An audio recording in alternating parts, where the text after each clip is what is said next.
Indonesia kerap kali muncul berbagai cerita mistis di berbagai tempat. Tetapi di balik cerita mistis ini pula, ternyata ada fakta-fakta unik yang melingkupinya. Tempat pertama adalah terowongan Casablanca.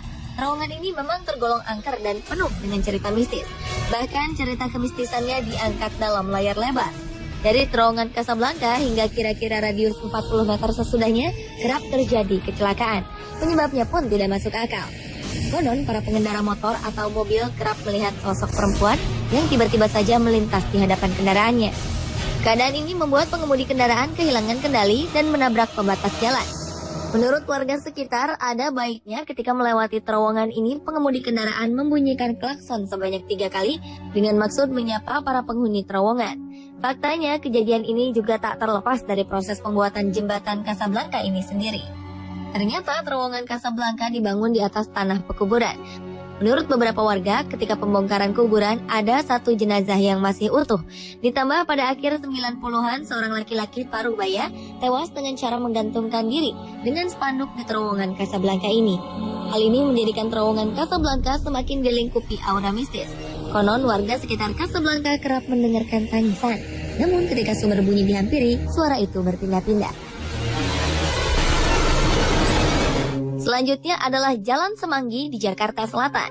Konon warga yang melintas atau berada di sekitar Jalan Semanggi kerap kali melihat arwah gentayangan. Faktanya munculnya sosok arwah ini ternyata hanya merujuk pada sebuah sejarah, di mana 14 tahun lalu terjadi sebuah tragedi Semanggi saat kejadian protes masyarakat terhadap pelaksanaan dan agenda sidang istimewa. Tragedi Semanggi mengakibatkan tewasnya warga sipil. Kejadian pertama dikenal dengan tragedi Semanggi I, terjadi pada 11 hingga 13 November 1998 yang menyebabkan tewasnya 17 warga sipil. Kejadian kedua dikenal dengan tragedi Semanggi II, terjadi pada 24 September 1999. Tragedi ini menyebabkan tewasnya seorang mahasiswa dan 11 orang lainnya, serta menyebabkan 217 korban luka-luka.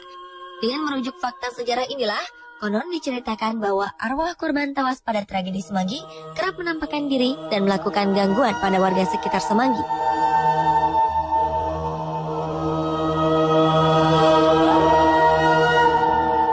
Selanjutnya masih dari Jakarta Selatan adalah Rumah Pondok Indah. Mungkin sebagian dari Anda pernah mendengar jika rumah ini adalah salah satu rumah terangker di Indonesia.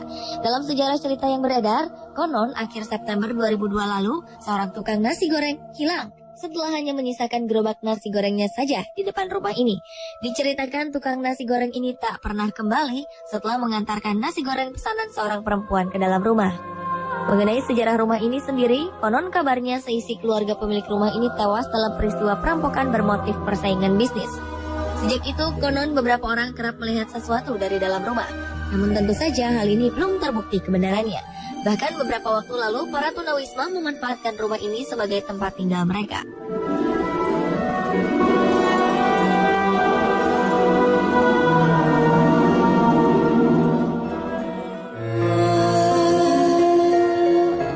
Terakhir adalah Jalan Babakan Siliwangi, Bandung. Diceritakan bahwa di jalan ini sering terlihat sosok hantu boneka yang suka mengganggu pengguna jalan. Kabarnya pengendara enggan melewati jalan ini pada malam hari, terutama setelah santer terdengar jika jalan ini angker. Terlebih ketika kita bersama anak kecil. Konon yang pertama kali melihat sosok tersebut adalah anak kecil. Diceritakan pula oleh para warga sosok ini berbentuk boneka panda kecil.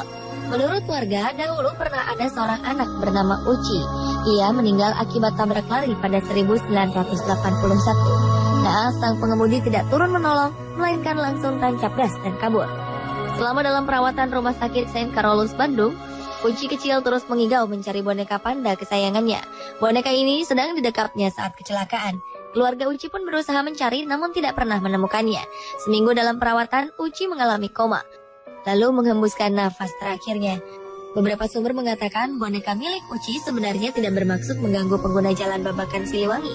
Kemunculannya dinilai untuk memperingatkan kepada setiap pengguna jalan agar berhati-hati.